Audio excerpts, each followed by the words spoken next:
ಅವರಿಗೆ ನಿಜವಾಗಲೂ ಕೂಡ ಮಾನ ಮರ್ಯಾದೆ ಅಂತಕ್ಕದ್ದು ಇಲ್ಲ. ಗಾಂಧೀಜಿ ಒಂದು ಮಾತು ಹೇಳ್ತಾರೆ, ಹಳ್ಳಿ ಉದ್ಧಾರ ಆದ್ರೆ ದೇಶ ಉದ್ಧಾರ ಆಗ್ತದೆ ಅಂತ. ಅವರಿಗೆ ಜಾತ್ಯತೀತ ಪದ ಅನ್ನೋದು ಅರ್ಥವೇ ಗೊತ್ತಿಲ್ಲ. ಯಾರು ಈ ಅತ್ಯಾಚಾರ ಲೈಂಗಿಕ ಕಿರುಕುಳ ಮಾಡಿದಾರೆ ಅವರಿಗೆ ಕಟ್ ಮಾಡಬೇಕು. ಅವ್ರ ಪಕ್ಷದಲ್ಲಿ ಎಂತವ್ರಿಗೆ ಅವಕಾಶ ಕೊಡ್ತಾರೆ ಅಂದ್ರೆ, ಒಂದು ತಲೆ ಹಿಡಿಬೇಕು, ಇನ್ನೊಂದು ಕಾಲಿಡಿಬೇಕು. ಇವರಿದ್ರೆ ಮಾತ್ರ ಅವ್ರ ಜೊತೆನಲ್ಲಿ ಕರ್ಕೊಂಡು ಹೋಗಿ ಅವ್ರನ್ನ ಎಲ್ಲ ಯಾವ ಮಟ್ಟಕ್ಕೆ ಬೇಕಾದ್ರೆ ಆ ಮಟ್ಟಕ್ಕೆ ಬೆಳೆಸ್ತಾರೆ. ಸರ್ ನಮಸ್ತೆ. ಕೃಷ್ಣಕುಮಾರ್, ಹಾಸನ. ಹಾಸನ ಸರ್, ಈಗ ಈ ವಿಚಾರ ಹಾಸನಕ್ಕೆ ಒಂದು ಕಳಂಕವನ್ನು ತಂದಿರುವಂಥದ್ದು, ಕೆಟ್ಟ ಹೆಸರು ಬಂದಿರುವಂಥದ್ದು. ಹಾಸನದ ಜನರೆಲ್ಲ ಮಾಡಿಲ್ಲ ಅಂತಂದ್ರೂ ಕೂಡ ಒಬ್ಬ ವ್ಯಕ್ತಿಯಿಂದ, ಅದು ಕೂಡ ಜನಪ್ರತಿನಿಧಿಯಿಂದ ಈ ಥರದ ಒಂದು ಏನು ಎಲ್ಲೋ ಒಂದು ಕಡೆ ಹೆಸರನ್ನ ಆ ಊರಿಂದು ಅಥವಾ ಆ ಪ್ರದೇಶದ ಹೆಸರನ್ನ ಬೆಳೆಸಬೇಕಾದಂಥವ್ರು, ಏನು ರಾಜ್ಯ ಮಟ್ಟಕ್ಕಿರ್ಬೋದು ರಾಷ್ಟ್ರ ಮಟ್ಟಕ್ಕೆ ಎತ್ತಿಡಿಬೇಕಾದಂಥವ್ರು ಈ ರೀತಿಯಾದಂತಹ ಮಾನ ಹೋಗುವಂಥ ಕೆಲಸಗಳನ್ನು ಮಾಡಿರೋ ವಿಚಾರದ ಬಗ್ಗೆ ಏನು ಹೇಳ್ತೀರಾ? ಅವರಿಗೆ ನಿಜವಾಗಲೂ ಕೂಡ ಮಾನ ಮರ್ಯಾದೆ ಅಂತಕ್ಕದ್ದು ಇಲ್ಲ. ಅವ್ರ ಪಕ್ಷದಲ್ಲಿ ಎಂಥವ್ರಿಗೆ ಅವಕಾಶ ಕೊಡ್ತಾರೆ ಅಂದರೆ, ಒಂದು ತಲೆ ಹಿಡಿಬೇಕು, ಇನ್ನೊಂದು ಕಾಲಿಡಿಬೇಕು. ಇವರಿದ್ರೆ ಮಾತ್ರ ಅವ್ರ ಜೊತೆಯಲ್ಲಿ ಕರ್ಕೊಂಡು ಹೋಗಿ ಅವ್ರನ್ನ ಎಲ್ಲ ಯಾವ ಮಟ್ಟಕ್ಕೆ ಬೇಕಾದ್ರೆ ಆ ಮಟ್ಟಕ್ಕೆ ಬೆಳೆಸ್ತಾರೆ. ಬಿಟ್ಟರೆ ಅವ್ರಿಗೆ ಜಾತ್ಯತೀತ ಪದ ಅನ್ನೋದು ಅರ್ಥವೇ ಗೊತ್ತಿಲ್ಲ. ಜಾತ್ಯತೀತ ಪದ ಅನ್ನೋ ಅರ್ಥ ಗೊತ್ತಿದ್ರೆ ಎಲ್ಲ ಜಾತಿ, ಯಾವ ಜಾತಿ ಹೆಣ್ಮಕ್ಳನ್ನ ಬಿಟ್ಟಿಲ್ಲ, ಸಾಮೂಹಿಕವಾಗಿ ದುರುಪಯೋಗ ಪಡಿಸ್ಕೊಂಡಿದ್ದಾರೆ. ಅಂಥವ್ರಿಗೆ ಬಲಿಷ್ಠವಾದಂಥ ಶಿಕ್ಷೆ ಆಗಬೇಕು. ಕಾನೂನು ಅಡಿನಲ್ಲಿ ಅವನು ಬಂಧಿಸಿ ಜೈಲಿಗಾಗಂಥ ಕೆಲಸವನ್ನು ಮಾಡಬೇಕು ಅಂತ ನಾನು ಈ ಸಂದರ್ಭದಲ್ಲಿ ಹೇಳ್ತೀನಿ. ತನಿಖೆ ವಿಚಾರವಾಗಿ ಏನು ಹೇಳ್ತೀರಾ? ಹಾಗೆಯೇ ಸರ್ಕಾರಕ್ಕೆ ಯಾವ ರೀತಿಯಾದಂಥ ಒತ್ತಾಯವನ್ನು ಮಾಡ್ತೀರಾ? ಈಗಾಗಲೇ ನೋಡ್ತಾ ಇದ್ದೀರಿ, ಇಲ್ಲಿ ಸಾಕಷ್ಟು ಜನಸಾಗರ ಸೇರಿದೆ. ಮಹಿಳೆಯರು ಅತಿ ಹೆಚ್ಚಿನ ರೀತಿಯಲ್ಲಿ ಬಂದಿದ್ದಾರೆ. ಇಲ್ಲಿ ಯಾರು ಕೂಡ ನಾವು ದುಡ್ಡು ಕೊಟ್ಟು ಕರೆಸಿರ್ತಕ್ಕಂಥ ಜನ ಯಾರೂ ಬಂದಿಲ್ಲ. ರಾಜ್ಯದ ಮೂಲೆಯಿಂದ ಪ್ರಗತಿಪರ ಸಂಘಟನೆ ಮಹಿಳೆಯರು, ಹಲವಾರು ಸಂಘಟನೆ ಅಧ್ಯಕ್ಷರುಗಳು ಮಹಿಳೆಯರು ಬಂದಿದ್ದಾರೆ. ಯಾವುದೇ ಕಾರಣ ಕೂಡ ಅವ್ರು ಎಷ್ಟೇ ಬಲಿಷ್ಠವಾಗಿದ್ದರೂ ಕೂಡ ಅವರಿಗೆ ರಕ್ಷಣೆ ಸಿಗಬಾರ್ದು, ಈ ಕಾನೂನಿನ ಕುಣಿಕೆಯಿಂದ ತಪ್ಪಿಸ್ಕೋಬಾರ್ದು ಅಂತೇಳಿ ನಾವು ಈ ಪ್ರಗತಿಪರ ಸಂಘಟನೆಯರ ಒಕ್ಕೂಟದಿಂದ ಒತ್ತಾಯವನ್ನು ಮಾಡ್ತೀವಿ.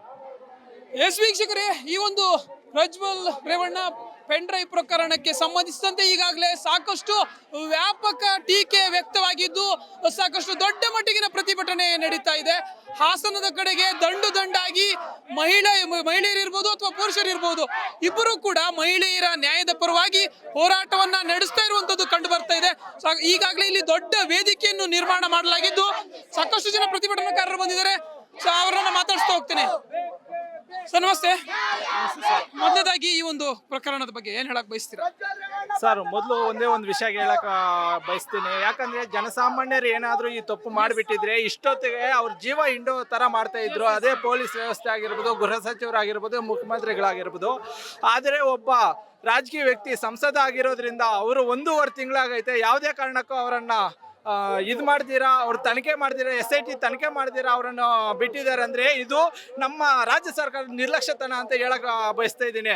ಒಂದು ಕಡೆ ಇದು ಸಂಸದ ರೇವಣ್ಣ ಬಗ್ಗೆ ಹೇಳೋದಾದ್ರೆ, ಇನ್ನೊಂದು ಕಡೆ ಡೆಲ್ಲಿಯಲ್ಲಿ ಆಯ್ತಲ್ಲ, ರಾಷ್ಟ್ರೀಯ ಮಟ್ಟದಲ್ಲಿ ಅಂತಾರಾಷ್ಟ್ರೀಯ ಮಟ್ಟದಲ್ಲಿ ಚಿನ್ನದ ಪದಕ ಗೆದ್ದ ನಮ್ಮ ಮಹಿಳೆಯರ ಮೇಲೆ ಅನೇಕ ರೀತಿಯ ಲೈಂಗಿಕ ದೌರ್ಜನ್ಯಗಳು ಮಾಡಿದ್ರು ಬ್ರಿಜ್ಭೂಷಣ್ ಸಿಂಗ್. ಅವ್ರಿಗೂ ಯಾವುದೇ ಕಾರಣಕ್ಕೂ ಶಿಕ್ಷೆ ಮಾಡಿಲ್ಲ. ಯಾವುದಂದ್ರೆ ನಮ್ಮ ಭಾರತ ದೇಶದಲ್ಲಿರುವ ನಿರ್ಲಕ್ಷ್ಯತನ ಆಗಿರ್ಬೋದು, ಆಯ್ತಾ, ನಮ್ಮ ಕೇಂದ್ರ ಸರ್ಕಾರ ಫಸ್ಟ್ ಆಫ್ ಆಲ್ ಸರಿಯಿಲ್ಲ. ಯಾಕಂದ್ರೆ ಬ್ರಿಜ್ಭೂಷಣ್ ಸಿಂಗನ್ನು ಅರೆಸ್ಟ್ ಮಾಡಿ ಅವ್ರಿಗೆ ಶಿಕ್ಷೆ ವಿಧಿಸಿದ್ರೆ ಇಷ್ಟೊತ್ತಿಗೆ ಎಲ್ಲ ಬಚಾವ್ ಇದಾಗ್ತಾ ಇದ್ರು. ಆದರೆ ಅವ್ರು ಮಾಡಿರೋ ತಪ್ಪಿಂದ ಏನೋ ಒಬ್ಬ ಬ್ರಿಜ್ಭೂಷಣ್ ಸಿಂಗ್ ಹೆಣ್ಮಕ್ಳ ಮೇಲೆ ದೌರ್ಜನ್ಯ ಅತ್ಯಾಚಾರ ಮಾಡಿ ಲೈಂಗಿಕ ಕಿರುಕುಳ ಮಾಡಿ ಅವರನ್ನು ಸಂಸತ್ತಿಗೆ ಆಹ್ವಾನ ಮಾಡಿದ್ರು, ನಮ್ಮ ರಾಜ್ಯ ಸರ್ಕಾರ ಆಗಿರ್ಬೋದು, ಕೇಂದ್ರ ಸರ್ಕಾರ ಆಗಿರ್ಬೋದು. ಆದರೆ ಯಾವುದೇ ಕಾರಣಕ್ಕೂ ಅವ್ರಿಗೆ ಶಿಕ್ಷೆ ಆಗಿಲ್ಲ, ಅವಳನ್ನು ಇದು ಮಾಡಿಲ್ಲ. ಅದೇ ರೀತಿ ನಾವು ಯಾವ ಇದ್ರಲ್ಲಿ ನಾವು ಇದು ಮಾಡ್ತೀವೋ ಅದೇ ರೀತಿ ಇವಾಗ, ಯಾಕಂದ್ರೆ ಹಳ್ಳಿಯಿಂದ ಡೆಲ್ಲಿವರೆಗೂ ನಾವು ಸಣ್ಣ ಪುಟ್ಟ ಯಾವುದೋ ಏನೋ ಗಾಂಧೀಜಿ ಒಂದು ಮಾತು ಹೇಳ್ತಾರೆ, ಏನಂತ, ಹಳ್ಳಿ ಉದ್ಧಾರ ಆದ್ರೆ ದೇಶ ಉದ್ಧಾರ ಆಗ್ತದೆ ಅಂತ. ಹಳ್ಳಿಗಳಲ್ಲಿ ನಮಗೆ ಸಾಮಾನ್ಯ ವ್ಯಕ್ತಿಗಳು ಹೆಣ್ಣು ಮಕ್ಕಳಿಗೆ ರಕ್ಷಣೆ ಇದ್ರೆ ಇಡೀ ದೇಶದಲ್ಲಿ ರಕ್ಷಣೆ ಇರ್ತದೆ. ಆದರೆ ಸಾಮಾನ್ಯ ಜನರಿಗೆ ರಕ್ಷಣೆ ಇಲ್ಲ. ಅದರಿಂದ ದೇಶದಲ್ಲಿ ಅನೇಕ ಮಹಿಳೆಯರ ಮೇಲೆ ಅಥವಾ ಹೆಣ್ಮಕ್ಳ ಮೇಲೆ ಹೆಚ್ಚಿನ ದೌರ್ಜನ್ಯ ಆಗ್ತಾ ಇದೆ, ರಕ್ಷಣೆ ಇಲ್ಲ ಹೆಣ್ಮಕ್ಳಿಗೆ. ಒಂದು ಕಡೆ ಹೇಳ್ತಾರೆ ಎಲ್ಲದರಲ್ಲೂ ಸಮಾನತೆ ಕೊಡ್ತಿದೆ, ಸಂವಿಧಾನ ಕೊಟ್ಟೈತೆ, ಆಯ್ತಾ, ಸಂವಿಧಾನದಲ್ಲಿ ನಾವು ಯಾವ ರೀತಿ ನಡ್ಕೋಬೇಕು ಅಂತ ಯಾವುದೇ ಕಾರಣಕ್ಕೂ ಯಾರೂ ಇದು ಮಾಡ್ತಾ ಇಲ್ಲ ಅಂತ ಹೇಳಕ್ಕೆ. ಮುಂದಿನ ದಿನಗಳಲ್ಲಿ ನಾನು ಒಂದು ಹೇಳಕ್ಕೆ ಇಷ್ಟಪಡ್ತೀನಿ, ಅವರಿಗೆ ಯಾರು ಈ ಅತ್ಯಾಚಾರ ಲೈಂಗಿಕ ಕಿರುಕುಳ ಮಾಡಿದಾರೆ ಅವರಿಗೆ ಗಂಡಸ್ಥಾನ ಇಲ್ದಿರೋ ಇದ್ರ ಕಟ್ ಮಾಡಬೇಕು. ಒಂದು ವಿದ್ಯಾರ್ಥಿಗಳಾಗಿರ್ಬೋದು, ಯುವಜನರು, ದಲಿತರಾಗಿರ್ಬೋದು, ಅವ್ರನ್ನೆಲ್ಲ ನೋಡಿಬಿಟ್ಟು ನಮಗೆ ಕೊಡಬೇಕು, ಶಿಕ್ಷಣ ನೀಡಿ ಅಂತ ಎಲ್ಲರೂ ಜನಸಾಮಾನ್ಯ ಕೊಡ್ಬೇಕಂತ ಹೇಳ್ತಾ ನನ್ನ ಮಾತು ಮುಗಿಸ್ತೀನಿ. ಸರ್ ನಮಸ್ತೆ.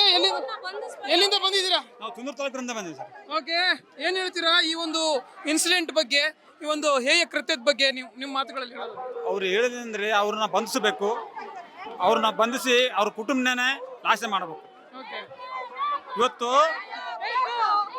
ಗುಂಡಗಿರೆ ದೌರ್ಜನ್ಯ ಗುಂಡಗಿರೆ ತಡೆಗಟ್ಟಬೇಕು ಇಲ್ಲಪ್ಪ ಅಂದ್ರೆ ನಾವು ಉಳಿದಾಕಲ್ಲ ಉಳಿಗಲ್ಲ ನಮಗೆ ಲೇಬರಿಗಳಿಗಾಗಿರಲ್ಲ ಕೂಲಿಕಾರಿ ಹೆಣ್ಮಕ್ಳಿಗೆ.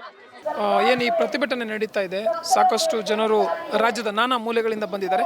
ಸೊ ಏನು ಹೇಳಕ್ ಬಯಸ್ತೀರಾ ಈ ಒಂದು ಪ್ರತಿಭಟನೆ ವಿಚಾರವಾಗಿ? CITU ತಾಲೂಕು ಸಮಿತಿ ದೊಡ್ಡಬಳ್ಳಾಪುರ ಬೆಂಗಳೂರು ಗ್ರಾಮಾಂತರ ಜಿಲ್ಲೆ ಮಂಜುನಾಥ್ ಅಂತೇಳಿ ನಾವು ತಾಲೂಕು ಸಮಿತಿ CITU ಮುಖಂಡರು. ನಾವು CITU ಆಗಿ ಸಂವಿಧಾನಬದ್ಧವಾಗಿ ನಾವು ಇದನ್ನು ನೋಡ್ತೀವಿ ಹೊರತು ಪ್ರಜಾಪ್ರಭುತ್ವವಾದಂಥ ಒಂದು ಮಹಿಳೆಯರ ಗೌರವ ಅನ್ನೋ ವಿಚಾರವಾಗಿ ನಾವು ಪರಿಗಣಿಸೋದಾದರೆ ಅವ್ರಿಗೆ ಯಾರೆಲ್ಲ ಇದರಲ್ಲಿ ಭಾಗಿಯಾಗಿದ್ದಾರೋ ಪ್ರಜ್ವಲ್ ರೇವಣ್ಣನ ಜೊತೆಗೆ ನಾವು ಬಹಳ ಉಗ್ರವಾದ ಶಿಕ್ಷೆಯನ್ನು ಕೊಡಬೇಕು, ಬೇಲೆ ಸಿಗಬಾರ್ದು ಅಂತೇಳಿ ಹೇಳೋರಿದ್ದೀವಿ ನಾವು CITU ಆಗಿ. ಮತ್ತು ಪೆನ್ ಡ್ರೈವ್ ಪ್ರಕರಣದಲ್ಲಿ ಅದನ್ನು ಹಂಚಿಕೆ ಮಾಡಿರೋರಿಂದ ಹಿಡಿದು ಪೆನ್ ಡ್ರೈವ್ ವಿಡಿಯೋವನ್ನು ಮಾಡಿದಂಥವ್ರು ಮತ್ತು ಇದರಲ್ಲಿ ಪಾಲ್ಗೊಂಡಿರ್ತಕ್ಕಂಥವ್ರು 5-6 ವರ್ಷಗಳಿಗಿಂತ ಹೆಚ್ಚು ಈ ಥರ ದೌರ್ಜನ್ಯಗಳನ್ನು ನಡೆಸಿದ್ದಾವೆ. ಅದನ್ನು ಮುಚ್ಚಿಟ್ಟಿರ್ತಕ್ಕಂಥದ್ದು ಬಹಳ ತುಂಬ ಖಂಡಿಸ್ತಕ್ಕಂಥವಾದಂಥ ಒಂದು ಉಗ್ರವಾದ ರೀತಿಯಲ್ಲಿ ನಾವು ಅದನ್ನು ಹೇಳಲಿಕ್ಕೆ ಬಯಸ್ತೇವೆ. ಇಂಥ ಪಾಳೆಗಾರಿ ಪದ್ಧತಿಯ ಮನೋಭಾವಗಳಂಥವ್ರಿಗೆ ಸಂಬಂಧಪಟ್ಟ ಇಡೀ ಕುಟುಂಬದ ರಾಜಕಾರಣ ಮಾಡ್ತಕ್ಕ ಎಲ್ಲರನ್ನೂ ನಾವು ಜೈಲಿಗೆ ಕಳಿಸ್ಬೇಕು ಅಂತ ಹೇಳ್ತೀವಿ. ಬಲವಂತವಾಗಿ ರಿಕ್ವೆಸ್ಟ್ ಮಾಡ್ಕೊಳ್ಳೋ ಅಂಥದ್ದು ಏನಿಲ್ಲ, ಆಕಾಶ ನೋಡೋಕ್ಕೆ ನೂಕುನುಗ್ಲೇನಿಲ್ಲ ಅಂತ ಏನು ಹಳ್ಳಿ ಭಾಷೆಯಲ್ಲಿ ನಾವು ಮಾತಾಡ್ತೀವಿ. ಈ ಸಂವಿಧಾನದ ಬದ್ಧವಾಗಿ ಸಂವಿಧಾನದ ಅಡಿಯಲ್ಲಿ ಅವರಿಗೆ ಕಾನೂನು ಪ್ರಗತವಾಗಿ ಇಲಾಖೆಯವಾದಂಥ ಸೂಕ್ತ ಕ್ರಮ ಜರುಗಿಸಬೇಕು. ಅವರನ್ನು ಕೊನೆಯವರೆಗೂ ಜೀವದ ಕೊನೆಯವರೆಗೂ ಅವರನ್ನು ಜೈಲಿನಲ್ಲಿ ಇಡಬೇಕು ಅಂತೇಳಿ ನಾವಂತೂ ಬಯಸ್ತೇವೆ. ಅವರಿಗೆ ದಂಡನೂ ಹಾಕಬೇಕು. ಏನು ಮಾನಹರಣ ಪ್ರಾಣಹರಣ ಆಗುವಂಥ ಸಂದರ್ಭ ಇವತ್ತಿದೆ ನಮ್ಮ ಹೆಣ್ಮಕ್ಳಿಗೆ, ಅವ್ರಿಗೆ ಸಂಪೂರ್ಣವಾದಂತಹ ಒಂದು ಏನು ಹೇಳ್ತಾರೆ ಪರಿಹಾರ ಅಂತೇಳಿ ನಾವು ಕಡ್ಡಾಯವಾಗಿ ಕೊಡಬೇಕು ಅಂತೇಳಿ ಸರ್ಕಾರ ಅದರಲ್ಲಿ ಮಧ್ಯಪ್ರವೇಶ ಮಾಡಬೇಕು. ಭಾಳ ಒಂದು ಗಂಭೀರವಾಗಿ ಅಂತೇಳಿ ನಾವು ಹೇಳೋರಿದ್ದೇವೆ. ಈ ಒಂದು ಸರಿಯಾದ ಸೂಕ್ತ ಕ್ರಮ ಏನಾದ್ರು ಸರ್ಕಾರದ ಇಲಾಖೆ ಜರುಗಿಸ್ತೇ ಹೋದರೆ ನಾವಂತೂ ಕೂಡ ಮತ್ತೆ ಮುಂದಿನ ಹಂತದ ಹೋರಾಟವನ್ನು ಮಾಡೋರಿದ್ದೇವೆ. ಹಂಗಾಗಿ ಈ ದೇಶದಲ್ಲಿ ಇತಿಹಾಸ ಕಂಡಂಥ ಒಂದು ದೊಡ್ಡ ಒಂದು ಸ್ಕ್ಯಾಮ್ ಅಂತೇಳಿ ನಾವಂತೂ ಭಾವಿಸೋರಿದ್ದೇವೆ. ಇದನ್ನು ಎಲ್ಲ ಸಾರ್ವಜನಿಕವಾಗಿ ತಾವು ದಯಮಾಡಿ ಜನರ ನಡುವೆ ಇಂಥ ವಿಚಾರಗಳನ್ನ ತೆಗೆದುಕೊಂಡು ಹೋಗಬೇಕು. ಈ ಸಂವಿಧಾನ ಉಳಿಬೇಕು, ಹೆಣ್ಣುಮಕ್ಕಳ ಪ್ರಾಣ ಮಾನ ಅವ್ರ ಜೀವನ ಕೂಡ ಬಹಳ ಮುಖ್ಯ ಅಂತೇಳಿ ನಾವಂತೂ ಈ ಸಂದರ್ಭದಲ್ಲಿ ಹೇಳಕ್ಕೆ ಬಯಸ್ತೀವಿ. ಅಧಿಕಾರ ಇರ್ಬೋದು ಅಥವಾ ಹಣದ ಒಂದು ಏನು ಪವರ್ ಇರಬಹುದು, ಎರಡನ್ನ ಬಳಸಿಕೊಂಡು ಏನು ಜನಸಾಮಾನ್ಯರಿಗಾದರೆ ಒಂದು ನ್ಯಾಯ ಅಥವಾ ಈಗ ಜನಪ್ರತಿನಿಧಿಗಳಿಗಾದರೆ ಇನ್ನೊಂದು ನ್ಯಾಯ ಅನ್ನೋ ರೀತಿಯಲ್ಲಿ ವರ್ತಿಸ್ತಾ ಇರುವಂಥದ್ದು. ಒಟ್ಟಾರೆಯಾಗಿ ರಾಜ್ಯ ಸರ್ಕಾರ ಮತ್ತು ಕೇಂದ್ರ ಸರ್ಕಾರ ಯಾವ ರೀತಿ ಕ್ರಮವನ್ನು ಕೈಗೊಳ್ಳಬೇಕು ಅಂತ ಹೇಳಿ ನಾವೇನು ಹೇಳ್ತೀವಿ, ರಾಜ್ಯ ಸರ್ಕಾರ ಆಗಿರ್ಬೋದು ಕೇಂದ್ರ ಸರ್ಕಾರ ಆಗಿರ್ಬೋದು ಮಹಿಳೆಯರ ಮಾನ ಮರ್ಯಾದೆಯನ್ನು ಕಾಪಾಡ್ತಕ್ಕಂಥ ಕೆಲಸನೇ ಮಾಡಬೇಕು. ಅವರು ಇದರಲ್ಲಿ ವ್ಯಕ್ತಿಗಳು, ಹಣದ ಪ್ರಭಾವ, ರಾಜಕೀಯ ಪ್ರಭಾವ ಎರಡನ್ನೂ ಪಕ್ಕಕ್ಕಿಟ್ಟು ಆಲೋಚನೆ ಮಾಡಬೇಕು ಅಂತೇಳಿ ನಾವಂತೂ ಬಯಸ್ತೀವಿ. Okay, thank you.